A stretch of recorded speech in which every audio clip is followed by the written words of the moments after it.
The Stonecutter's Wish. Once upon a time, in a quiet village nestled at the foot of a tall mountain, there lived a humble stonecutter. Every day he worked with his chisel and hammer, breaking rocks into smaller pieces to sell for construction. His clothes were always covered in dust, his hands calloused, and his back bent with hard labor.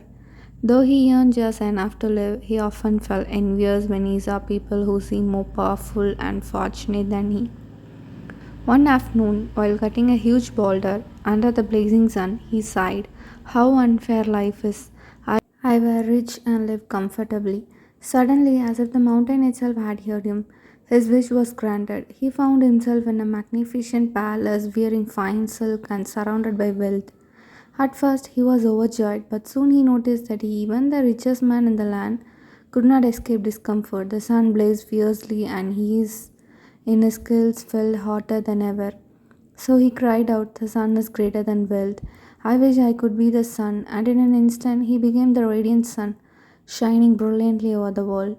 Now he felt truly powerful. Plants grew under his gaze, rivers glistened in his light, and people bowed to him in respect. But soon clouds drifted across the sky, blocking his rays. "The clouds are stronger than I," he thought. "I wish cloud." Once again, his wish was fulfilled.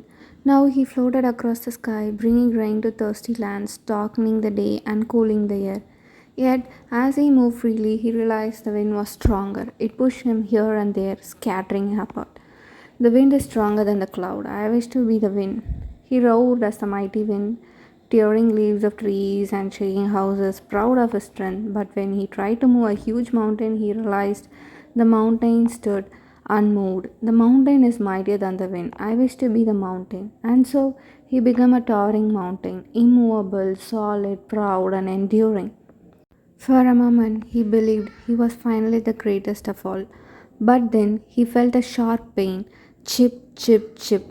Something was cutting into him. He looked down, and to his shock, he was a stone cutter, hammer, and chisel in hand, craving pieces of him away.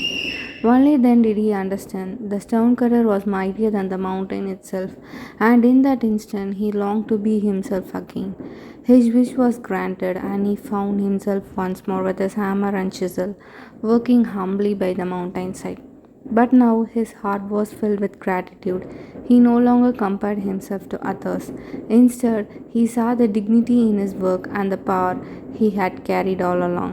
Moral: true strength and happiness come out from wishing to be something else, but from valuing who we are and finding pride in our own place in the world.